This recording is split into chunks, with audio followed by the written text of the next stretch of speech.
یه معلمی و میخوای امسال کلاست رو متفاوت شروع کنی، یا معلم سال اولی هستی و برای روز اول مهر یکم سردرگمی، با من همراه باشید تا چک لیست فعالیت‌های روز اول مهر رو به ترتیب براتون توضیح بدم.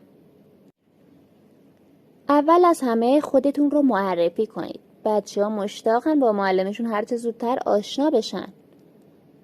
بعد به اونا بگید دوست دارید اسمهای زیباشون رو از زبون خودشون بشنوید و باهاشون آشنا بشید. حس صمیمیت بینتون ایجاد میشه.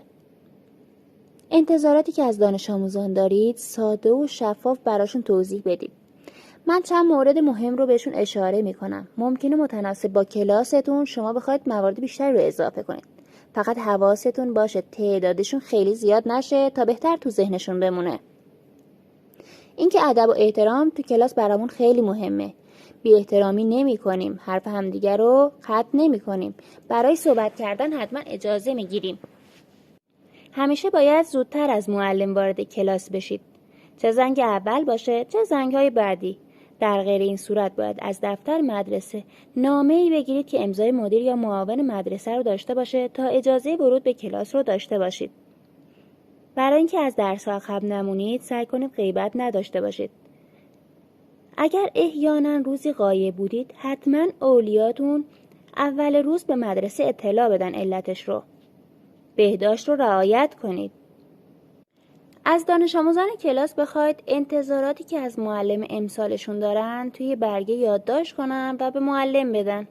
این باعث میشه چیزایی که نمیتونن به زبون بیارن راحت‌تر روی برگه بنویسن و اعتماد به نفس اونها بیشتر بشه، چون بهشون احترام گذاشته شده و دیده شدن.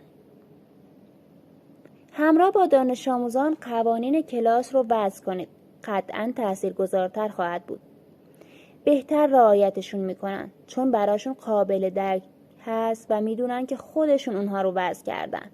بازم حس خوبی به بچه‌ها میده. از اونا بخواید که بزرگترین آرزوی خودشون رو براتون نقاشی کنن. این باعث میشه حس راحتی داشته باشن تو کلاس و اطلاعات جالبی از شخصیت اونا به دستتون میاد.